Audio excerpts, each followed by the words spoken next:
Maayong adlaw mga idol, ako lang ning i-share sa inyo ang akong gipanday-panday nga lamisa.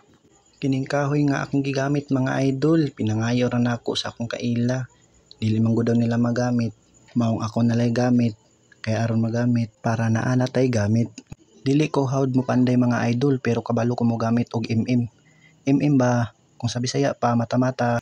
Diring dapita mga idol, koleksyon ni sa akong anak ug asawa. Ning order dayon siya kay tag 20 ra. Kining mga gagmayng robot diri mao pud ni sa akong anak. Nagsugod sa duha, nagpadungag og 5. Ang resulta, kulangan pa kay wala daw ang kolor nga gusto niya. Nagpa-additional og unom aron sakto sa iyang gusto. Dili kita dako gasto kay ang presyo tag 24. Sa wala pa ko gitrabaho, giplanuhan ako nig maayo, pero natingala ko kay ang resulta layo ra sa plano. Bahalag layo sa plano, ang importante nabuhat nako ang akong plano. Kung magplano ta kanang maayo, kita ra man gyapon makabenepisyo. Mga ginagmay nga plano aron ang akong panimalay mahan-ay.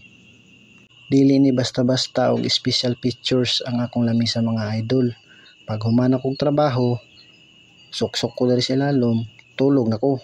Salamat sa pagtan-aw mga idol.